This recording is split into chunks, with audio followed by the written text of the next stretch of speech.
And I do respect these people. Like, I admire someone who's just that confident in who they are at a time when it was certainly not even socially accepted. It was, hated on. Yeah. Welcome to Get to the Hook. I am your co-host, Charles Latibeaudiere. And I am your co-host, Eric Colley. All right, and this week we are getting to the hook for Pride Month. Yeah, happy Pride. Happy Pride. And there is a lot to talk about in the history of Billboard, but also right now. And actually, I think what we're going to show you, and you're also going to hear, is a huge difference in where we have come as a society, because you have a hit song by Billie Eilish right now that never, ever, ever, ever, ever would have been on the radio 10, 15 Absolutely not. years ago. Certainly not 30, 40 years ago. You remember 15 years ago, Katy Perry, who has always been with men, she's heterosexual. Yep. Remember her first big breakout hit was I Kissed a Girl. And that was kind of shocking in 2008. Sure. Just the idea that a girl kissed another girl at a club. Well, this is Billie Eilish now and her new song Lunch. And look what she's having for lunch. I could eat that girl for lunch as she dances on my tongue. Tastes like she might be the one. I could eat that girl for lunch. That's just a metaphor, right? She didn't actually mean that. Well, I don't know. She's dancing on her tongue. Yeah. But yeah, this is, Billie Eilish is in her early 20s. She is Gen Z. They have a much different approach and attitude about not just gay or lesbian, just the whole spectrum, all the letters, the LGBTQIA plus. Lil Nas X, of course, offended a lot of people, but did music videos where he's just fully making out with guys. Troye Sivan is openly gay. Frank Ocean came out as bisexual. Dove Cameron did a song about stealing a girl from her boyfriend. Chappell Roan, who's like a huge star right now. They're all just we're whatever. Like, they don't really put labels on it. And I think the artists are, they are of that generation. They reflect all the things that we've seen and heard in talking about that generation in society outside of celebrities and musicians. It's just true of this generation. I think if they're in their early 20s now, they were children. They were like barely teenagers when gay marriage was legalized. Right. So that's the world they've grown up in, and they don't see anything bad or weird or wrong with it. And there's not. And there isn't. So they got that right. But society's attitude has not always been that cavalier about it. Yeah, I think people of this current generation and these artists that you just mentioned, some of them probably would be shocked and appalled to know what the people who came before them went through, right? In their careers, and how it wasn't so accepted. And yet there were a few people who did. There were a few. It's put themselves out there. Also, I think when you think of really like iconic gay musicians, the people like Elton John, George Michael, Freddie Mercury, most of them did not come out during their career peaks. Yeah. Elton John famously in 1976, when he was the biggest artist on earth, he was like, what was it, like a third of all record sales or something. He did an interview with Rolling Stone and said that he just said, that he was bisexual, that he thought everybody was. He finds men attractive, women attractive. Didn't even say he was gay. Right. It hurt him, because if you look at Elton John's career, there's definitely commercially a drop-off in 1977 until into the 80s. Yeah. And people just weren't ready for that. He could be flamboyant on stage. He could, wear the costumes and do all the things. But if he actually said it, people were put off by it. It was always, and this is the way I always remember it, it was fine when people were sort of asking the question amongst themselves, and they're like, is that person or is that? And that was just sort of the conversation that would happen. And that was all fine. But God forbid someone actually owned it and said, spoke their truth, and then suddenly it did hurt them. That's just the way it was. Freddie Mercury never really officially came out. People kind of just knew, but until he announced he had AIDS and he died the day after that, nobody knew. George Michael, of course, was, he didn't even come out. He was outed in 1998, arrested in the bathroom. That was not his choice. There was an artist I want to talk about. A lot of people don't know this guy, but I think he's fascinating. In 1973, this is the heyday of glam rock, when David Bowie's huge and androgynous and T-Rex wore glitter. There was a guy named Joe Bryant. And I knew him younger because he was sort of a cautionary tale about hype, because Elektra Record that had signed him, he was an unknown artist. He had been in Hair, Okay. the musical. The musical, yeah. But he was coming out as this, glam rock artist, and they spent tons of money. His album cover was him laying sort of naked, but from the torso down, he's like a marble statue. And that's the album cover, and they put this on a giant billboard in Times Square in the early 70s, spent tons of money. Thinking that they were going to... Yeah, they thought we have the Hop new on David the- Bowie. right, exactly. And the album bombed, sold horribly. It was just this cautionary tale of like the hype is too much. But also, Joe Bryant was openly gay, like in people's faces. The quote he had when he was asked about his sexuality in reference to like David Bowie and the other glam rock guys who kind of flirted with it or would hint at things. Again, those were artists Yeah. where people would talk about it going like, is he? Or maybe Yeah, he because is, like or- you'd hear about like David Bowie and Mick Jagger, but then they would also, David Bowie had a wife or Yeah. a girlfriend. Joe Bryant said he called himself, quote, the true fairy of rock and roll. He goes, these other guys wear makeup. He goes, but I am no pretender. This is a little bit of Joe Bryant's song, I'm a Man.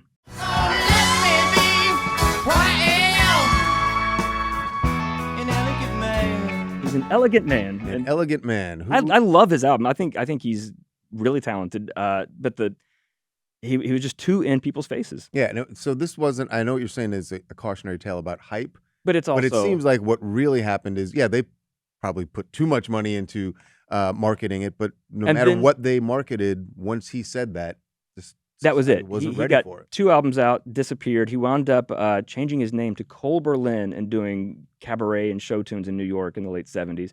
Also worked as an escort. And I don't have to tell you what being a gay escort in New York in the 70s led to. They found him dead in his apartment of AIDS in 1983. So early on in the AIDS crisis, he never got to have the sort of appreciation I think he should Right. get now. Yeah. But he was in people's faces. But that was what society was then, and it is really remarkable. That's why we're sort of pointing these examples out to you, because it is much different from how it is today, and much worse. and to say, for the artists, certainly. And I do respect these people. Like I admire someone who's just that confident in who they are at a time when it was certainly not even socially accepted. It was hated on. Yeah. And during the disco era, which is when you really saw, I think, a lot of like gay culture kind of coming to the mainstream, which is partly why people hated it so much. Yeah. Do you remember Sylvester? I know the You name. know this Yes. song. I know. Yes. This I is know the You song. Make Me Feel Yep. Mighty Real.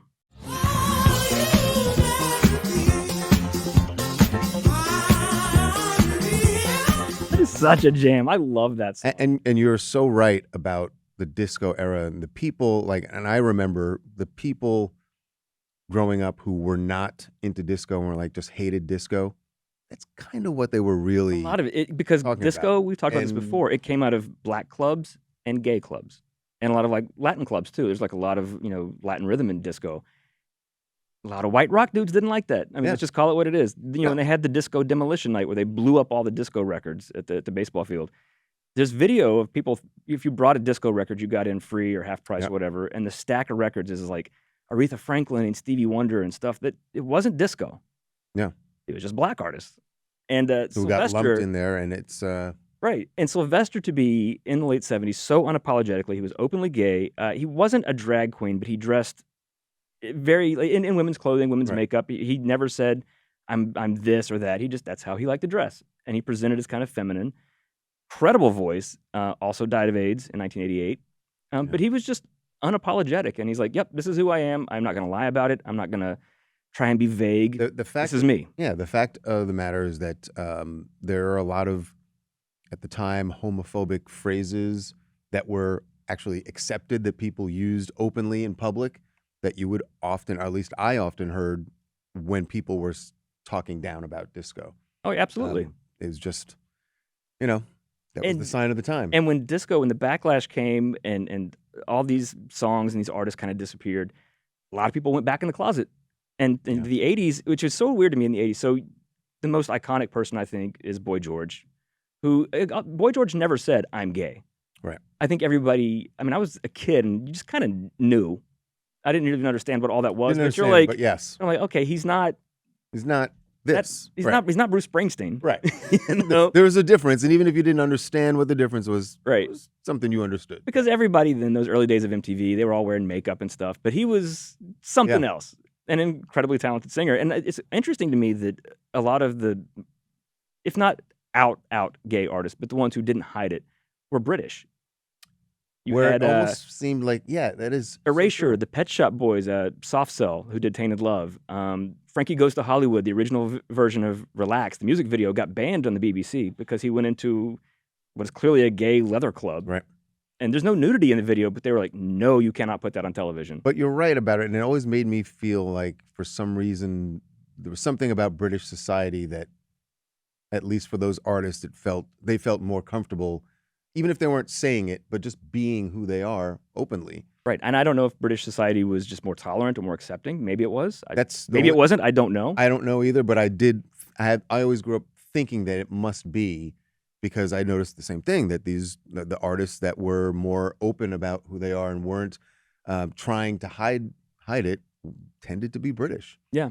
And all I knew is what society was like in this country, and so I understood why it wasn't happening here. Right. And it almost seemed like the British artists who wanted to make it here felt that that they had to be walking the line. So it was fine to be right up to the line where people go like, And I remember I remember all the conversations in high school that just as many girls who found George Michael to be this incredible sex symbol, there were always girls and guys who were like, I think he might be gay. I think he might be gay. And so people always thought, but you people could also walk thought up that to about that Prince line. and Michael Jackson, and they weren't. Absolutely, So, yeah.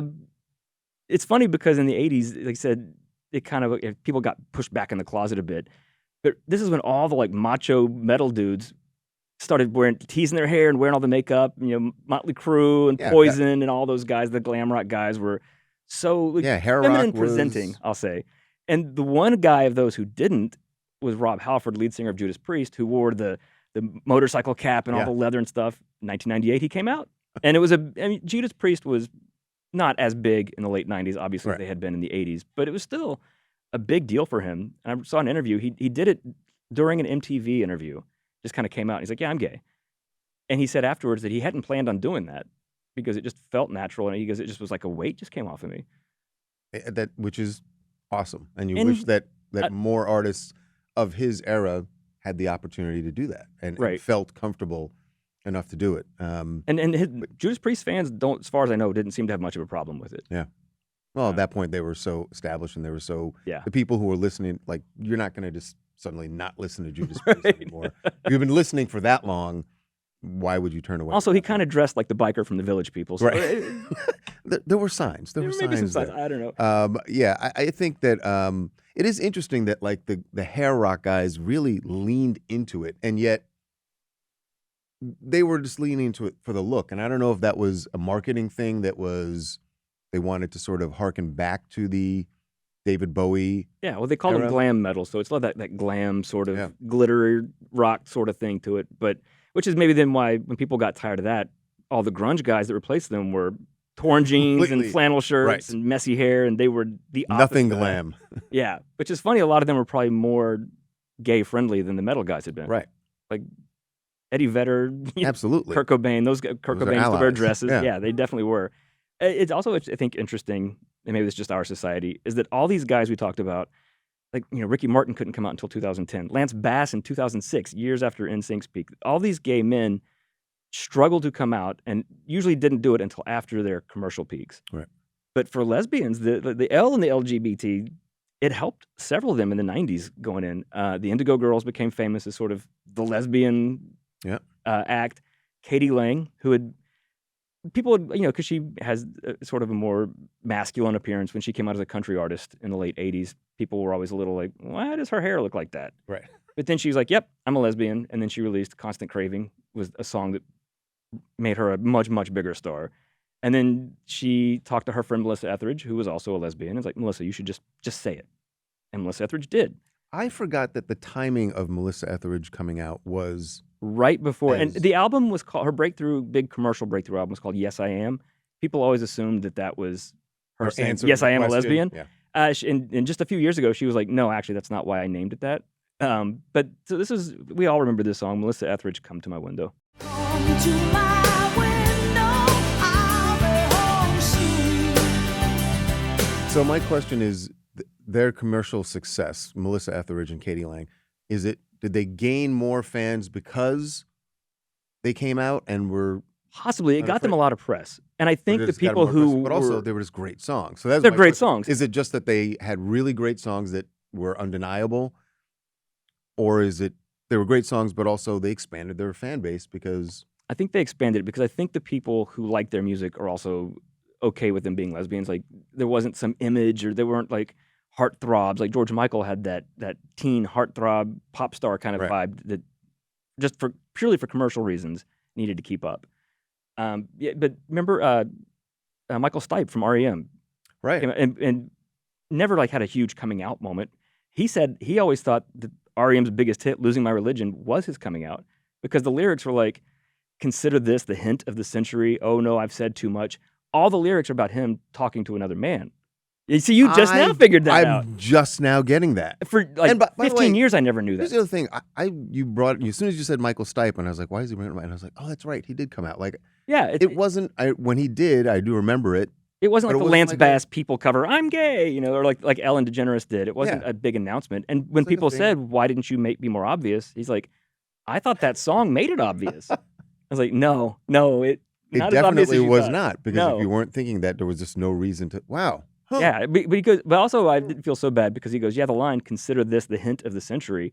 I always thought he was saying, "Consider this the edge of the century," because it was the 90s. We were close to the millennium. I thought it was about I didn't get it. I didn't get If it. you weren't looking for it, you weren't Yeah. thinking it. You weren't looking for it. Yeah. So slipped that one right by us. Well, we've done L, B, and G. Let's look at some T. All right. That sounds weird. That sounds really weird. That's But you know what I'm saying. Trans artists, and this seems like something that is more recent in the national conversation, probably since Chaz Bono Sure. and Caitlyn Jenner. But it goes way back. I said Sylvester was not trans, but very feminine presenting. RuPaul was not trans, was a drag queen, had some success in the early 90s, long before RuPaul's Drag Race. But in punk music, it's sort of a place you might not expect this, but I also would not you expect kinda it at do, all. because they are against breaking societal norms and fighting. You can see how Okay. super aggro punk dudes wouldn't be into it, but also punk fans are That's what I'm thinking of. Yeah. Is that wouldn't seem to line up. well, there was an artist. Have you ever heard of Wayne County? Yes. Yeah. Wayne County was a punk artist in the 70s, had sort of a campy show, dressed basically in drag, and people thought it was just sort of a shtick. And then in 79, Wayne changed her name to Jane and has been Jane County ever since, and released a song called "Man Enough to Be a Woman." And people thought, he's like, "Is this performance art?" And Jane County was like, "No." Jane County was at the Stonewall riots Really? that night, which is it's why Pride Month is in June, because this is when men at a gay bar at the Stonewall In had New been York City? harassed by Yeah. police, arrested for just simply existing, and they rioted one night, and that was the beginning of the mainstream gay rights movement, and that's why Pride is in June. So Jane County's like, "Yeah, I've been about this since the beginning," and his influence. There was a punk band called Against Me in the 2000s. Lead singer Laura Jane Grace came out as a trans woman in the early 2010s, and then released an album in 2014. Critics loved it, called Transgender Dysphoria Blues, and the whole album was about that process, which you could see as an artist is a fascinating thing to write Sure. about, Yeah. because she was married to a woman and was like, "That's the first person I told," and because she had a million questions. I have judged the punk genre Yeah. incorrectly. I think Yeah, real I think punks you're- are like, it's all about anarchy, sort of, Yeah. and doing what you want, and that is the ultimate. This is who I am. This is what I do, and get used to it or don't. But Are you that's going on to shock me? Are you going to shock me about the country genre next? There are some country artists who've come out, but Okay. not. But again, so There are no there's that I know of. There are no trans country artists. trans, right? not that I know of, Right. not mainstreamy, but some artists who were big in the 90s and early 2000s. There was a singer named Shelley Wright, had a song called "Single White Female," was a #1 hit. An artist named Ty Herndon, who had Heard of "What Mattered Most" and had some huge #1 country hits. Billy Gilman, remember him, the little kid singer, did the song "One Voice" in like 2000. He was like a 11, 12-year-old, 13. Oh, He really? was very young. They all eventually came out, but a few years after they had kind of faded on country radio a bit, because if they had come out at their peaks, probably would have ended their careers. And maybe country's not.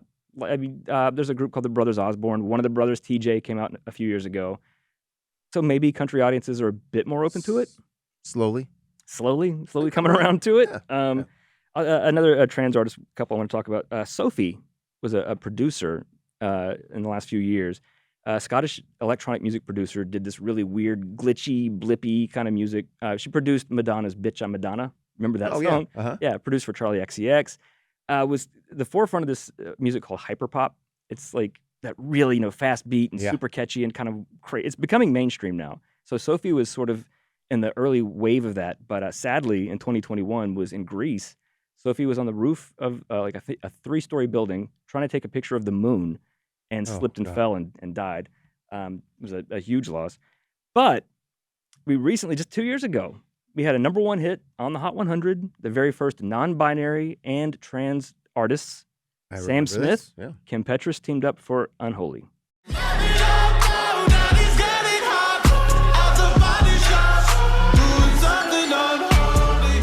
Sam Smith is they, them, is the pronouns.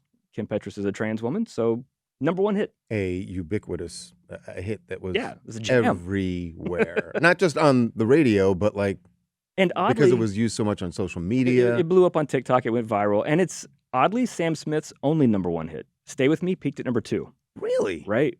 I would. It took Sam Smith a long time to get a #1 hit. Wow. I did Yeah. not. I thought for sure that "Stay With Me" was a #1 hit. You would think so. I mean, it was a huge song, but So it's they had to tell timing. me what kept it I'm out? trying to think. That would have been early 2014. Maybe "Happy" by Pharrell, Mm, possibly. I forget which song it was, but it was something huge, one of those equally big huge. songs, Yeah, like where you're huge, but something else is just a little bit huger. Right. So we were kind of wrapping this up. I wanted to real quick see if you can guess this. I think you probably can. Billboard All right. just made their list of the 70 greatest LGBTQ plus anthems. This will is say, not just songs by gay artists. I It will is say just- I saw the headline. I did not see the article. I didn't go look Yeah. at the So- actual countdown. my first thought would have been that "I Will Survive" by Gloria Gaynor might have been #1. That has been sort of, to me, like the gay anthem for decades. Right. Like the Apple 100 greatest albums list, this list does skew a little bit more millennial Gen Z, But but they still recognize the classics. Number still 5, tell me there's Donna Summer in the top 5. no, No. but okay, "I Will Survive" is number 5. Number Okay. 4, Diana Ross, "I'm Coming Out." Number 3, "The Joke" by Brandy Carlisle from 2018. Okay. Number 2, Frank Ocean, "Chanel," which is the song where he finally announced to people, "I like guys too." Right. Number 1. And I thought they might not pick this one because I have some gay friends who are like, I like this artist, but I didn't like this song because they thought it was maybe a little too pandering. Pandering. Or just like, I don't need you to tell me it's okay to be gay. But also, it's a great song and people love it. So I'm never gonna guess it. But I mean, I thought it was gonna be when you said it was gonna be a little off, but it skews young, like younger generation. this song is from 2011. You definitely know this song. Hmm. See, I thought you were gonna go that it was Lil Nas X. No, But, he's lower down on the list. Yeah. Number 1, Lady Gaga, "Born This Way."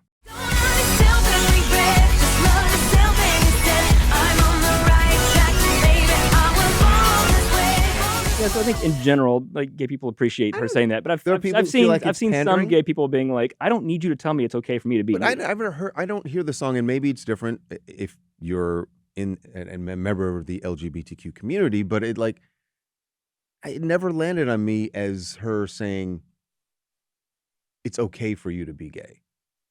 Yeah, well, it's like, you're I always heard it as she was singing it as a member of the community, and she's telling everyone that this is who I am. I never. but is she a member? Well, maybe that's why people in the Yeah. community take it that way because she's not.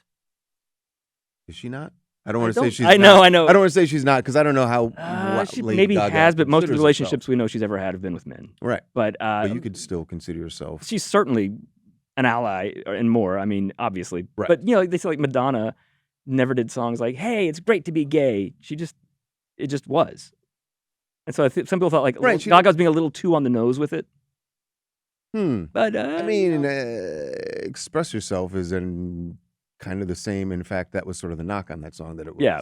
But the lyrics of version of "Express Yourself" are just about express yourself to people. Gaga's like, it's okay, like black, white, straight, gay, Right. all this kind of like. It's almost like she went further with it. It's a little too obvious for some people, but Yeah. but also clearly, Billboard's editors chose it as their greatest gay anthem, and because they wanted a it to be great song. controversial.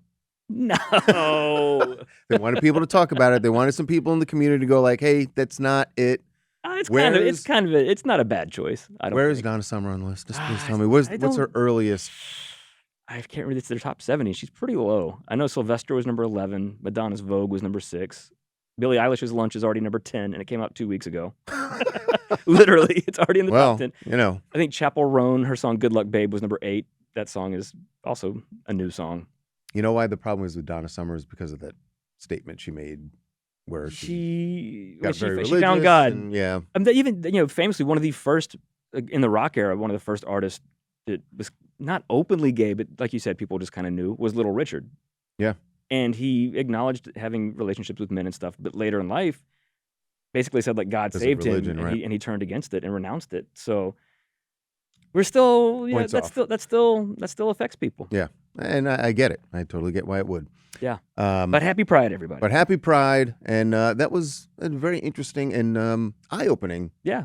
Now you're gonna go listen to "Losing My Religion" right now. I'm absolutely gonna go listen to it and go, well, of course. When you read the lyrics in that context, you're like, well, obviously. But you got to be looking for the context, as we never see. Michael Stipe's just smarter than the rest of us. I'm not going to argue against that. That's going to do it for us. We will see you next week on Get to the Hook.